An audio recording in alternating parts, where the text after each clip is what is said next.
Morning folks, this is Ariel at Nyth. It is a very gray, dreary, rainy day. As you can see, the snowbanks are not gone, but the rain does start to put dents into them. Sounds like spring. I don't know if you can hear the birds chirping in all the trees around, but it looks like winter. Anyway, gonna do a quick little look at what I'm doing here today. Getting some dirt in my snowbanks there does help them melt. I've been starting to scatter my ashes from a winter's worth of burning firewood onto the sunny side of some of these snowbanks to help the sun melt into them faster. It works pretty well, but I've got a long way to go, as you can see. Anyway, that right there is the top of my swing set. Took the swing off for the winter just to protect it, but that is the top. Tiny bit that's sticking out there.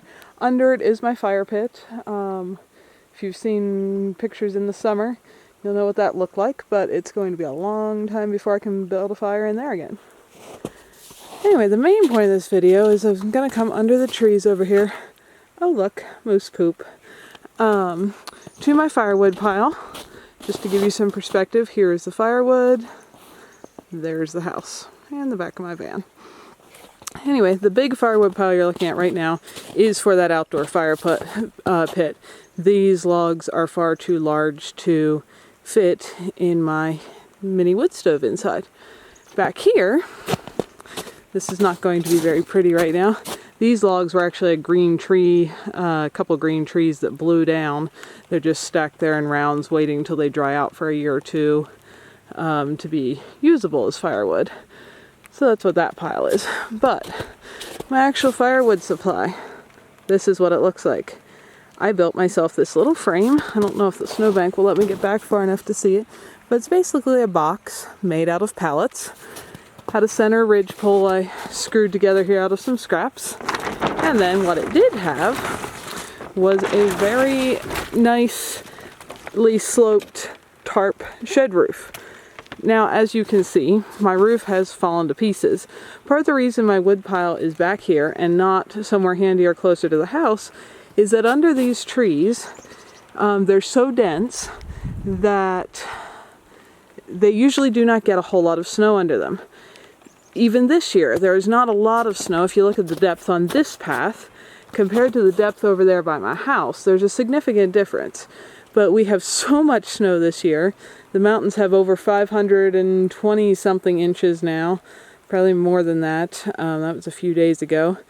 That even under the trees, there is a good bit of snow this year. So I built this not anticipating there being much snow weight on the tarp. And I was wrong. This is just a record-setting winter for the whole area. Snowpacks are at like over 200% of average, moisture content at over 400% of average in some places. Anyway, there's just been a ton of snow. And that snow weight has collapsed my tarps, as you can see. Part of it was because the tarps were mostly secured with bungees. These were cheap bungees. Harbor Freight's great for some things. They also make some cheap stuff. And outside in the weather, they snapped. So part of it collapsed because of that. Part of it, just the sheer weight tore. If you can see this edge of the tarp, that was actually screwed tight. Screw is still holding there, but the rest of the tarp tore away from it. So anyway, that was a fail on my roof design. I still think it would have worked if if this winter had been like the past 2 winters when I lived here, but it didn't, and so that's what happened. The tarp's still intact enough that it's keeping that end of the wood pile dry, which is good because that's the only end with wood. This side's totally empty, so I've just let the snow pile up there and ignored it. This end I've kept kind of cleared off. You can see there's water puddling there again though because it's raining today. Anyway, also, if we look inside here, that is almost empty. That is the rest of the wood that I split last fall for using in my fireplace. My little baby pieces. I cut, you can almost see through the slats there. On the other side here, you can see one round showing. Under that tarp, the round on top is just to hold the tarp down. There is a whole stack of rounds that look like that. They're about 7.5 inches long, which is what fits nicely in my little mini stove. but they're not split. I meant to have them all split. How this happened is last fall my neighbor, boss, friend, and I cut about 1.5 cords of those rounds and dumped them in a heap here. The plan was I was going to split them all, dump all of that split stuff in my shed, where the plan was also that the roof was not going to come down, and that should have been plenty for the whole winter. That guess, I believe, was still right, because I would have nowhere close to gone through all those rounds. You can't tell how big this pile is, but it's probably something like 3/4 cord of wood still unsplit. So that means I've gone through maybe just over 3/4 cord of wood so far. And the reason I didn't get them all split was, well, you could say I was lazy. I actually had some fairly traumatic things happen in my life last fall that took a lot of mental and emotional energy. And anyway, I just simply didn't get them split. So they're sitting there covered under a tarp. Since I am down to only this much wood, I'm going to actually walk inside as I talk because it's raining harder and I'm getting wet. Since I'm down to almost running out of firewood that is split, one of these days, maybe today if it wasn't raining, but I'm feeling like being inside, I'm going to just shovel out that pile of rounds and actually split some more, which shouldn't be hard to do. They should be dry under the tarp. They're stacked, they're little, they're easy to split, and dry. You can probably hear the rain on my wood and ash trash cans and on the roof. But anyway, my plan is to split some more of those rounds so I have firewood for the rest of the year.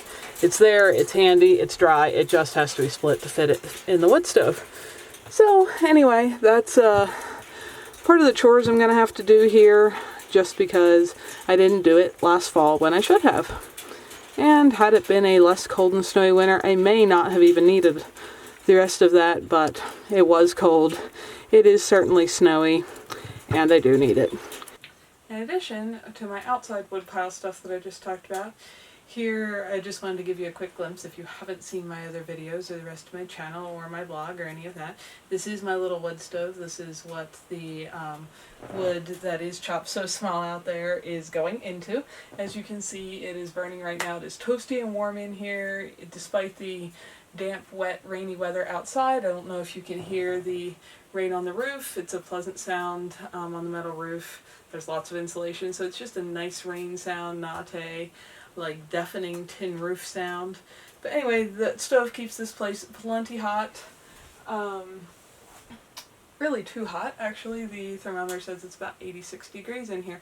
There's no reason for the house to be 86 degrees, but I do have lots of wood, presuming that I split the rest of that pile, and there's lots more dead trees to cut up thanks to pine beetles, and so I don't have a concern about burning too much wood. So anyway, there's my cozy little wood stove. Right over here, which I think you can also see in the video, is my little milk crate wood box. When I bring wood in from outside, it goes into the little milk crate.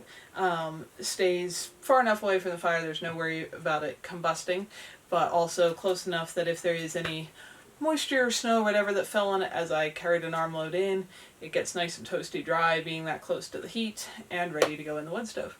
So anyway, that's just the wrap up of what's going on around my house today on a very gray, damp, rainy, snowy, not quite spring here yet, unfortunately, day today. Thanks, guys.